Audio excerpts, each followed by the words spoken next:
The Apostle Paul uses the metaphor, the body of Christ, to speak about the community of faith.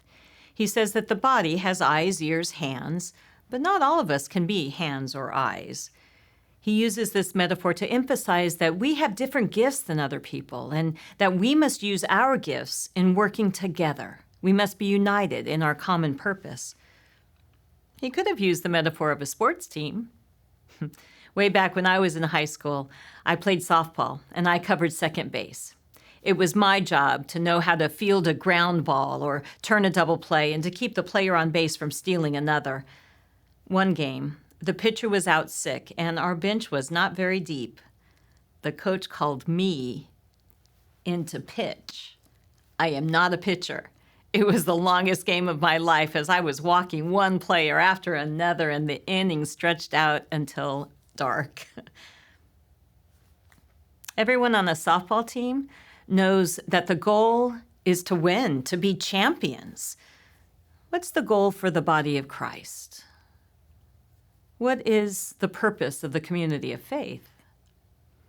On Sunday, we'll be looking at the theology of our sacraments to consider the things that make the community of faith different from other communities in our world today.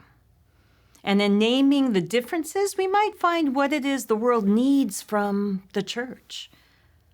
And in looking at the way in which the world builds communities these days, we might find how we might share the church's kind of community with the world.